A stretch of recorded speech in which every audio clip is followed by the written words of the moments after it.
Good morning, student. As I am your assistant teacher, my name is Neeru Unyan. Today, I am discussing you the first topic, that is resources. So, we had what is a resources? Anything that can be used to satisfy our need is known as resources.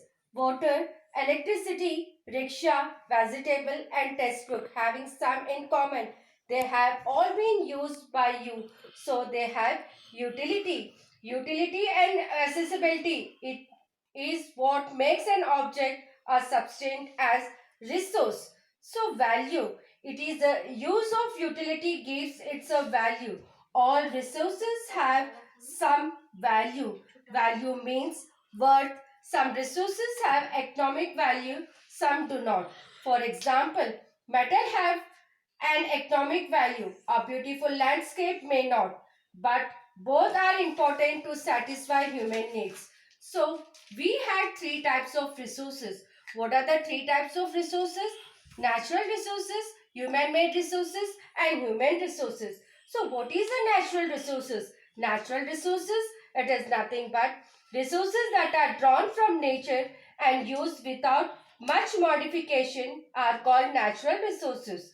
The air we breathe, the water of our rivers and lakes, the soil, minerals are all natural resources.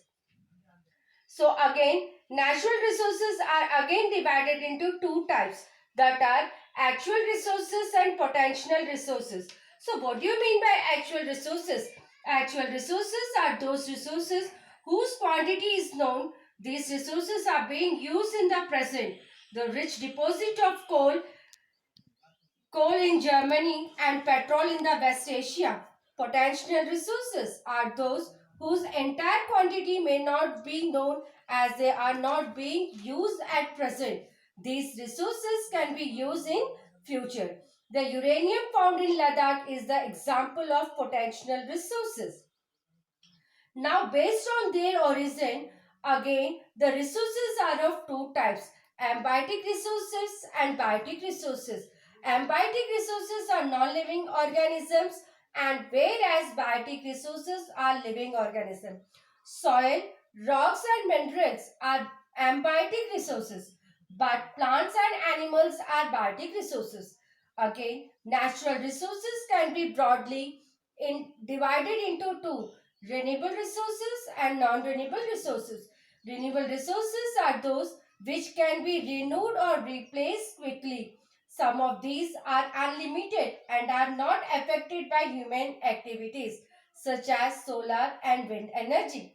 Non-renewable resources are those which have an limited stock.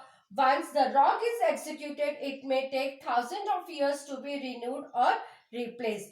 Coal, petroleum, and natural gas are some examples.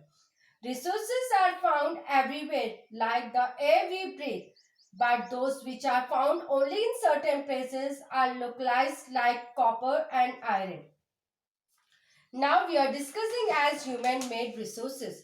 Now, what is meant by human-made resources? It is nothing but natural substances become resources only when their origin form has been changed.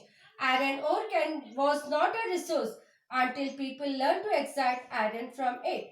People use natural resources to make building, bridges, road, machinery and vehicles, which are known as human-made resources.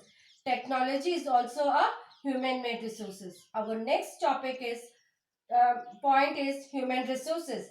People can make the best use of nature to create more resources when they have the knowledge, skill and technology to do so. That is why human being is a special resources. People are human resources. Education and health help are making people a valuable resources. Improving the quality of people skills so that they may able to create more resources is known as HRD. The full form of HRD, it is nothing but human resource development. So in our next class, we will discuss about conserving resources.